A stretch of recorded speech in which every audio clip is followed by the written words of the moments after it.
sit back, relax, and get ready because this is Things Mom Never Said, Secrets to Aging Well.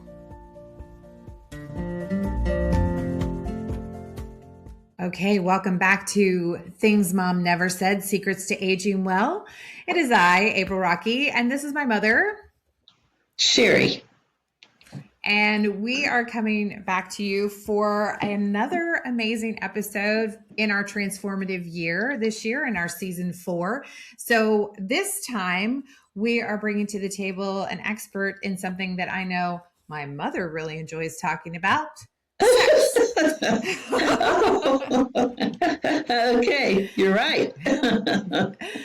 So let me just introduce our guest today, and then we'll get started on our delicious conversation for this episode. Dr. Carol Remz has a foundation in teaching with a Master's of Arts in Teaching from Cornell University, one of my favorite educational places, and a PhD in Educational Technology from Catholic University. For 30 years, she has owned and operated Guideware Inc., a company that led the way in developing instructor-led, facilitated, video-based online training programs. Struggling with a diminishing libido after menopause, Carol began to believe that as a senior, sex didn't matter and lack of desire was an inevitable part of aging. This was not acceptable. So Carol went on to search for empowering knowledge and skills about sex and sexual pleasures, benefits to our physical and mental well-being.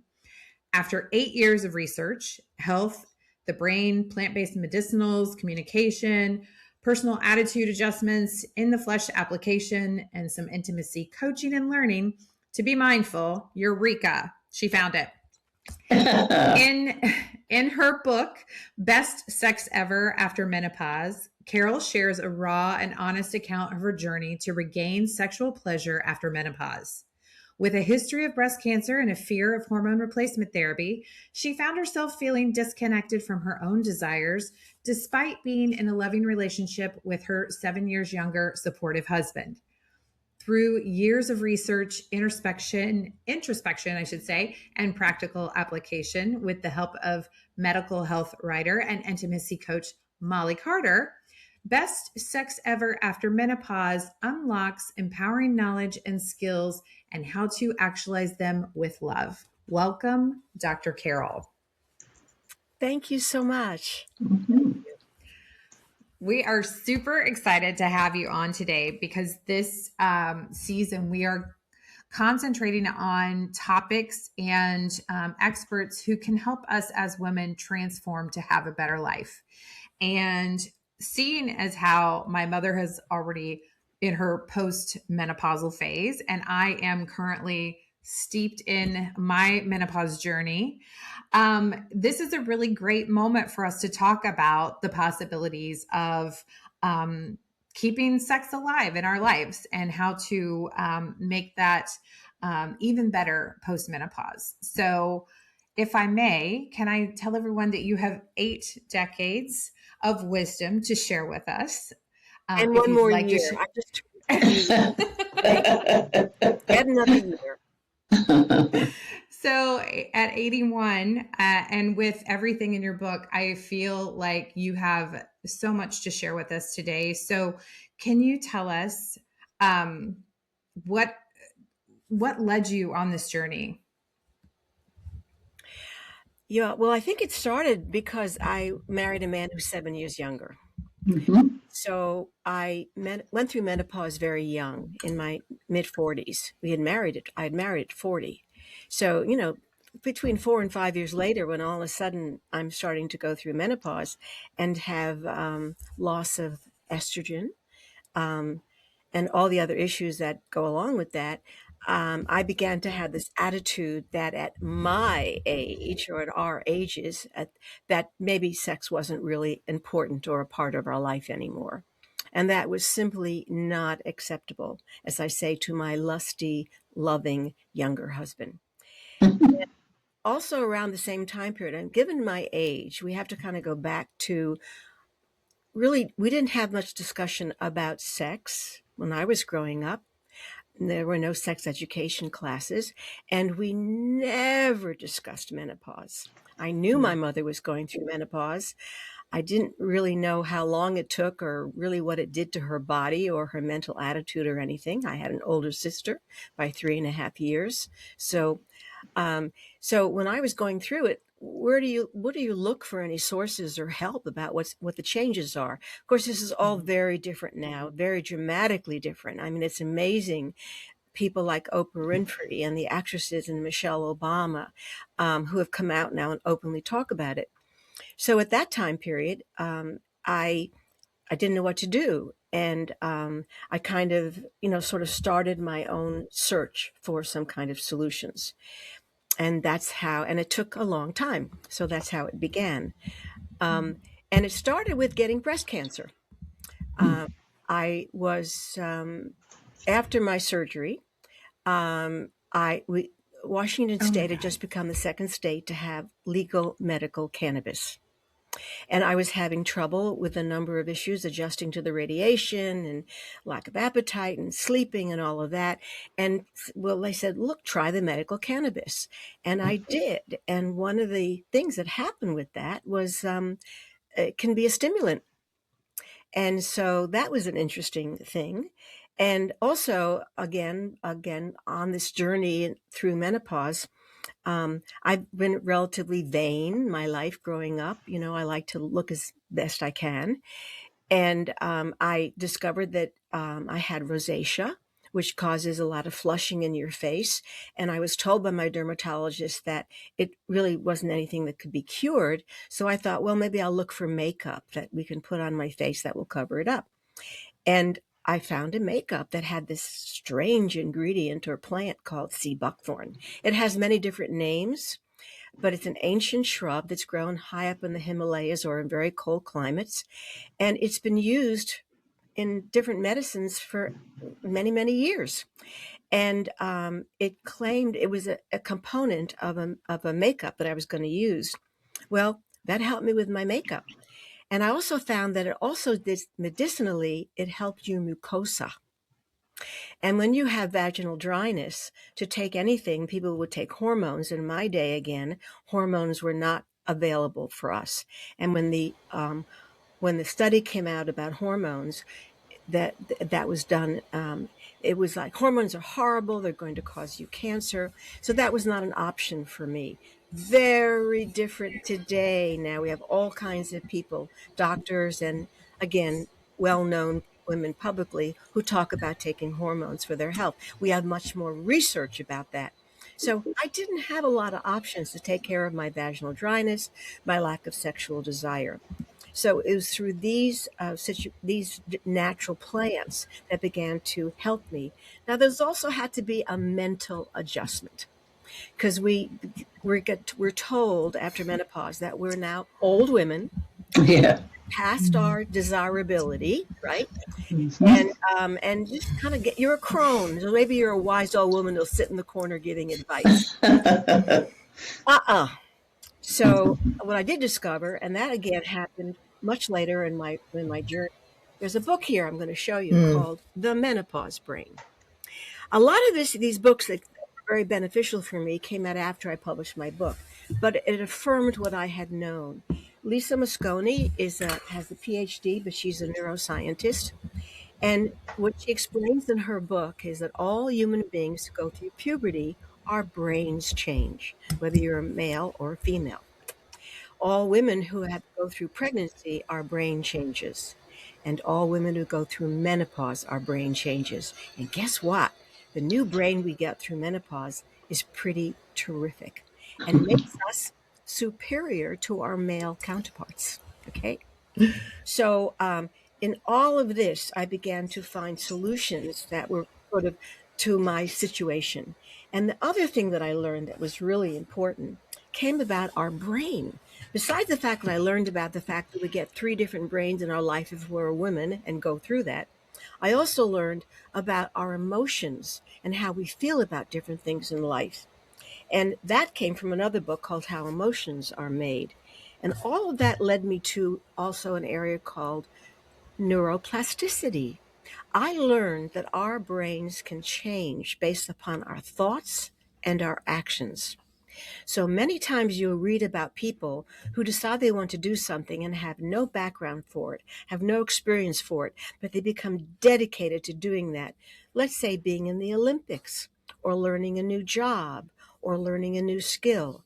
If we really want something, we can change our brain and our behavior and our thinking. So as I began to learn about the ability of neuroplasticity to help me change my kind of negative attitude about, well, at my age, sex isn't supposed to matter anymore. I'm really sorry, Larry, but Yes. I could change that. I could change that. And I also learned about my body and about sexuality and sexual pleasure. And when I was thinking about writing the book, and Larry was really encouraging me, he said, well, get help for the areas that you don't have any understanding about. And I put an ad in a little local kind of newsletter in the Seattle community where people were looking for jobs, were looking for people to be matched with who had the skills. And it was done more sort of like a community service than as a business opportunity. And so I put in my request for a writer or researcher who could help me with my book. And Molly Carter answered. And she became an intimacy coach and had a strong background and interest in giving sexual advice to her friends. And I went to her website and I went like, this woman can really help me. She's also 36 years younger than I am. So a very unusual partnership came here. 3 children. And now I think one of them is off to college and got a full scholarship in art in Chicago.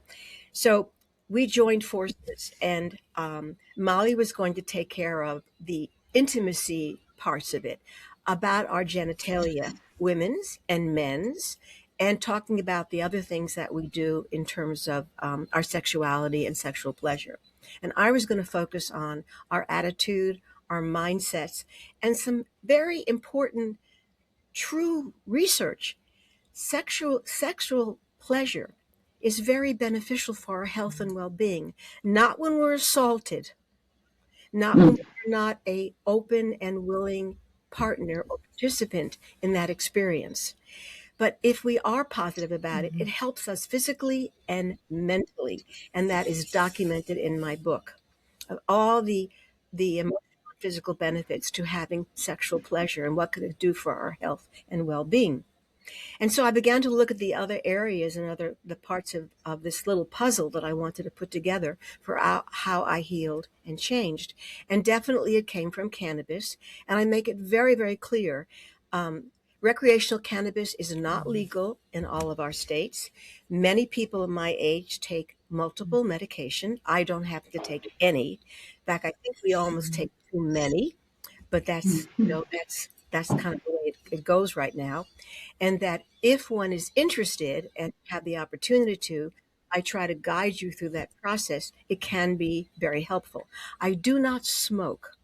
And the nice thing about cannabis today in the states that it is legal, recreational is legal, there are many other different ways in which to get cannabis and the effects of THC and CBD and the other very, by the way, powerful components. Cannabis is really a medicinal plant. It has been used again medically for thousands of years. It also obviously has been used in a sort of abusive way if you're going to be a little pothead, but you can't die from it. You can feel like you're dying if you overdo it. So I'm very careful about saying if you're interested in trying that, look at some of the other ways in which you can take cannabis. I started out with in cookies and candy, but now actually I use a liquid. In the technology moving ahead with how we package cannabis, they're able to take the molecules and dispense them in liquid so that you can drink it and it bypasses your liver and you'll have a more immediate effect. But again, that's an important decision for people to make, and I talk about that. It worked for me. But now, again, women have hormones, and they can take those hormones, which can do a lot for one's libido. So, and the biggest thing again is your mindset. And I wanted to overcome all this misogyny, this, your life is over. You can't have this part of your life anymore. You don't have to have a partner either. You know, in the old days, again, you never talked about masturbation. Oh my God, it's a sin. It's horrible. Your hands are going to, fall off your arms. No, masturbation is a very natural thing in our growing up. If you've had teenagers, you know, I only had a son who's now 58, but my grandson, I think I may embarrass him a little bit now. He's Probably. when he was a little masturbating or playing himself when he was little, like maybe 3 or 4, his mother just said in a very wise way, "Sweetie pie, why don't you do that in private?" Okay? Instead of telling him some horrible things about what is a very natural thing. So also at our age, at 81, or in our senior years, we may not have a companion. By the way, women who are gay have a very, very high rate of sexual satisfaction, obviously because we know each other's body. Unfortunately, in heterosexual relationships, because of the way which we have maybe not been educated or not been explained to or supported in our sexuality, we reach orgasm very differently than men do. And a lot of people don't know that. And so I also have a definition of sexual pleasure in my book, which begins with being aroused, with being sensual, with being erotic, being orgasmic, being ecstatic, being transcendent, being blissful, being transformational. And I thought it was really important to explain that. When we see movies, even today, in this modern times, we'll see movie where a woman is being very aggressively pumped with the actor's penis or the male's penis, and that is not pleasurable. It might be when you're younger. I don't know. I don't quite remember that. But intimacy is trust and love and support and care with each other and having the right kind of communication. And when I use the word love, that's the first word in my book and the last word in my book. I wasn't satisfied with the definition of love as a verb, so I decided to make my own up. And what I say is love is accepting my vulnerabilities and others, and then connecting with the core good of our humanness. And this does not apply just for, this is anything. So anytime I hear any politician or somebody say, "Oh, I love that person," I think to myself, I hope that it has the same criterion items that I have, which are we connect with appreciation and caring and commitment and compassion and contentment and empathy and fulfillment and friendship and gratitude and humility, intentionality. There are actually 36. So I'll let you read it in the book. But then I say there's another level of love beyond that that we have with people. And those I will read to you. That's when our energies interact, they complement, they expand, they renew, and we have awe and courage and creativity and curiosity and empowerment and enthusiasm and joy and passion and transcendence and transformation. And we need a lot more love in this world, and a lot more care. And so I like the idea of when you're thinking about that, first think about, do you love yourself?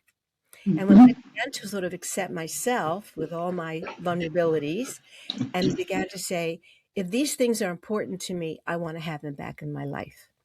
And I'm still working on some of my aspects of love. Sometimes I'm not very courageous, and that's one of my things. People say, "Oh, but you wrote a book about sex. You must have a lot of courage." And I said, "No, not necessarily. Not necessarily. You know, we always make assumptions about other people's lives and stuff. And that's another thing. You can't live anybody else's life. You can only live your own life." So even though I'm very proud of what I wrote, and I want to encourage people to think about the positive aspects of having sexuality in our life, that may not be for everybody. And a lot of us maybe don't have partners. But I just want to also, I hope one day that because my writing the book has influenced my grandson, who's now 25, and he's passed it around to his friends, that I'm hoping that that if this gets a bigger audience and people begin to look at this, we'll be able to educate our young people to also be more considerate lovers and not look at porn because something's wrong with porn, but because porn's not realistic, you know? And I do talk about what it is sometimes when Larry and I are in our lovemaking. For us, there's no such thing as spontaneous. I'm well beyond the years of, you know, want to get hot and heavy. It just doesn't work out that way. Not when you're not at my age at 81. And I would also hope, although the younger people who got the hormones running in their body can do that, the real, true, beautiful intimacy and the sexual pleasure that you can have comes from, again, my definition of love: trust, support, good communication, honesty. And then together you can find that, or on your own. You've done a beautiful job. You've shared a lot. How long ago did you write the book? It was published last year. Okay. 8 years. And Okay. COVID came in that process, you know. Okay. And there would be starts and stops, you know. And anyway, I kind of have this thing in life that things take the time they take because things take the time they take. Yes. And it was important to me that actually I publish it when I turned 80. It was really important to me. And I was Very just good. last Christmas Eve, I turned 80. And because I wanted to say, I'm not glamorous, I'm not young, I'm short, I've gotten shorter. I think I was 5'1 3/4. Now I'm just under 5 feet. Okay. You know, the body's changed. I'm losing my hair. I'm now all gray. I used to dye my hair. I don't do it anymore. No. And I just want to say that all these things are still available to us. I'm just tired of hearing that somehow we're useless. No, I have so much to offer. And because we're not as caring anymore about the external, you know, I used to be fairly vain. Sure. It's not that important anymore. But it doesn't mean you don't take care of yourself. It's just that when you get to that certain point in life, you realize what's really important in life, and it's the heart connection that you make with people. Yes, that's true. Values are that are shared. So it is kindness. It is those qualities of we should all have as human beings that we share. And I think that's the wisdom that we get, because I do think we are the superior sex. God made us, or whoever did. You know, I'm a sort of person, a strong person of faith, and I'll also talk about that. However our bodies evolved, women are very powerful. And we have a lot to offer from that. Now, talking about faith, that's also very important, because I'm a research geek. Good. And I want to make sure that anything that I come across that I learn, I can share. I came across, my daughter-in-law sent this to me. She said, my nickname around my immediate family is Mimi. Okay. And she said, you got to get this book called The Awakened Brain by Lisa Miller, PhD. She was a psychologist who studied people who are very seriously depressed or people who are very positive and happy. But the difference between them was people who have some kind of faith were usually emotionally stronger and had greater well-being. And just think about that. It didn't matter what your specific faith was or is. The idea was that you believed in the power of life and the creation and the things around us that are more than we can objectively see in our own limited way. And psychologically, the people who had faith or those beliefs were stronger and healthier. And I believe that's an important component of our well-being. Yes. You know, people, and again, not to go proselytize, not to force somebody into some other kind of a faith, but looking out, and remember my definition of love, the first word in the higher order is awe.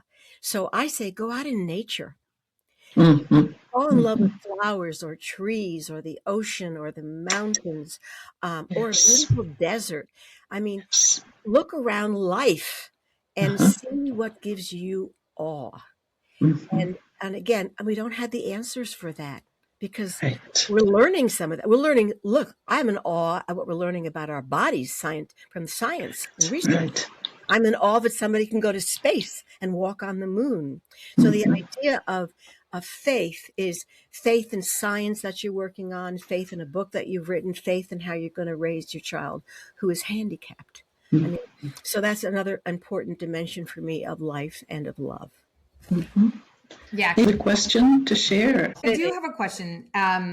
Having read your book and being in the, well, I'm actually like post my last period, but being heavily in the symptoms of perimenopause and the menopause journey, how would you say is the best way for women who are experiencing low libido, um, uh, physical changes like extreme hot flashes at all hours of the day, um, just mental fog? Like, how would you, or where would you have them start to get onto a path of healing so that they can then feel sexual again and um, be able to get into a headspace of pleasure? I love what you said in your book about the neuroplasticity of things, even being a part of the dysfunction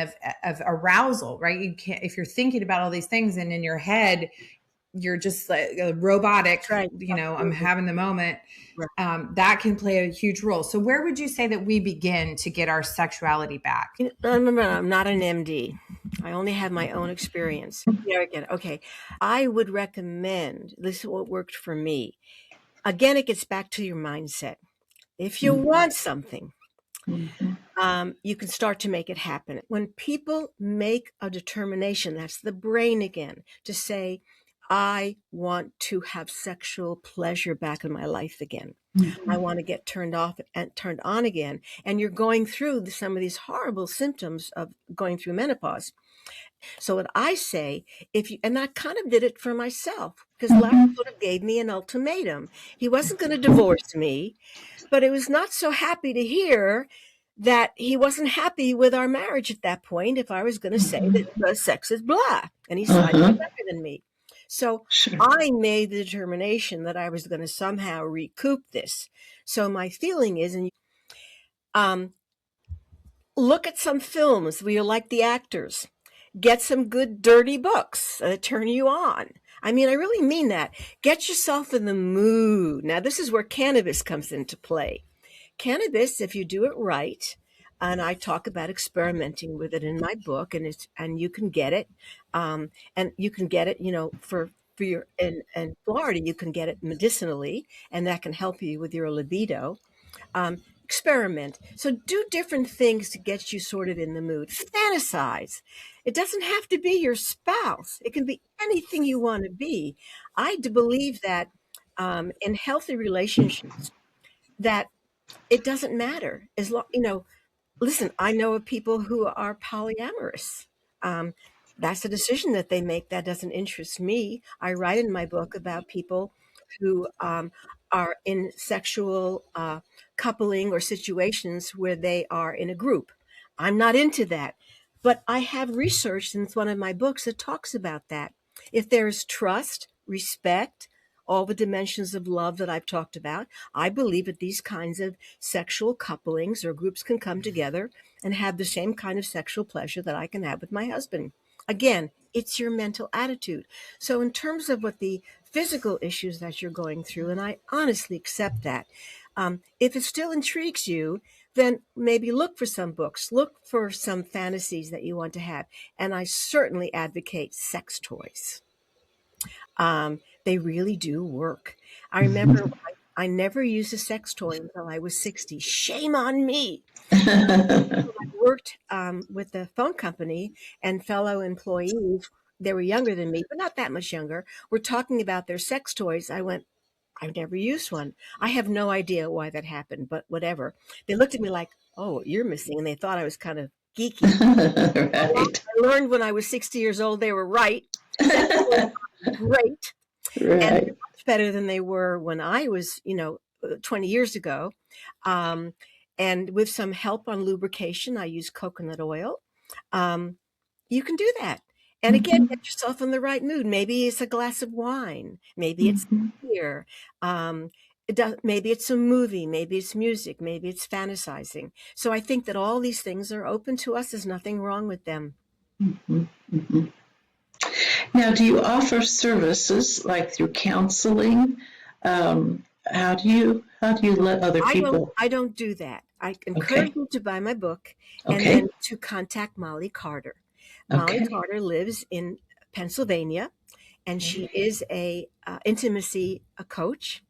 She's done study. We're recommended clients, although and she's wonderful, and she does so many explanations in her book. Her section of the book is called Body Know-How.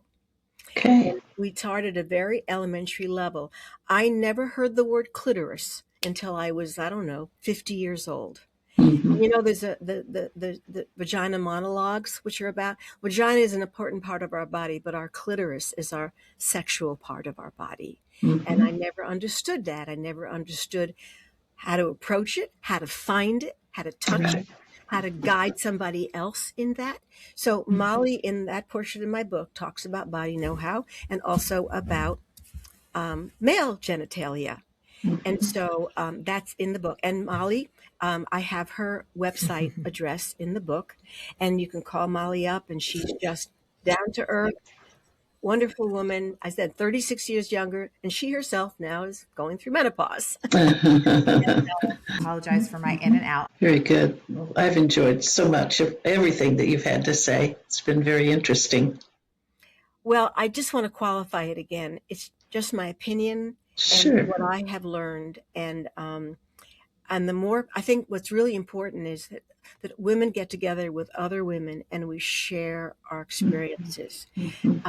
We can do that now, and we can do it openly without any embarrassment. Appreciate you being able to be a part of this and share your experiences with us so openly. I think that's exactly what women need today. So I applaud you for being like that and that person that we can all talk to and learn from. I think it's a wonderful thing. And if I come to Florida, can we visit and meet? Oh, that would be great. Well, it's been a delight to meet you, and I'm so glad you've been with us and shared. Okay, you take care. Okay, thank you so much. I want to thank you all for joining us today on this episode of Things Mom Never Said. Hopefully you enjoyed Dr. Carol and all of her wisdom about postmenopausal sex. And make sure you pick up her book, The Best Sex Ever After Menopause. It definitely has a lot of information, a lot of scientific studies and references to other books that I think you'll enjoy. Also, she gives discount codes to the sea buckthorn that she uses and gives a lot of information about the difference between seed oil and the actual fruit oil. So anyway, we really enjoyed having her on, and hope you'll join us next time. Ciao. Thanks for joining us. We hope to see you again next time for Things Mom Never Said, Secrets to Aging Well. We'll be back, so set your calendars, set your alarms, get ready, get set, follow, subscribe, and don't miss a beat.